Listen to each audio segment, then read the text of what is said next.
Breaking news చూస్తున్నాం. యువకుడు missing కేసులో సస్పెన్షన్ వేటుపడిన కృష్ణలంక సీఐ నాగరాజును ఇవాళ అరెస్ట్ చేసే అవకాశం ఉందని ప్రచారం జరుగుతోంది.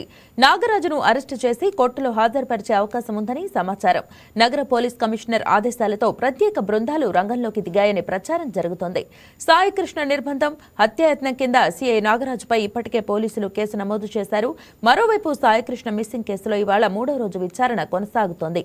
శనివారం అర్ధరాత్రి వరకు కృష్ణలంక పోలీస్ స్టేషన్ సిబ్బందితో పాటు టాస్క్ ఫోర్స్ పోలీసులను ఏసీపీ దైవప్రసాద్ బృందం విచారించింది. కృష్ణలంకలోని స్వర్గపురి శ్మశాన వాటికలో సిబ్బంది నుంచి పటమట సీఐ పవన్ కిషోర్ వివరాలు సేకరించారు. ఆ క్రమంలో మే 23 నుంచి 25వ తేదీ వరకు అనాథ మృతదేహాలకు సంబంధించిన వివరాలను తీసుకున్నారు. అదే సమయంలో బస్టాండ్ నుంచి స్వర్గపురి వరకు ఉన్న సీసీటీవీ కెమెరాలను కూడా గుణదల సీఐ పరిశీలించారు. క్లూస్ టీం, ఫోరెన్సిక్ బృందాలు రంగంలోకి దిగాయి. ఈ విచారణ ఆధారంగా ఏసీపీ దైవప్రసాద్ బృందం సాక్ష్యాలను సేకరిస్తోంది.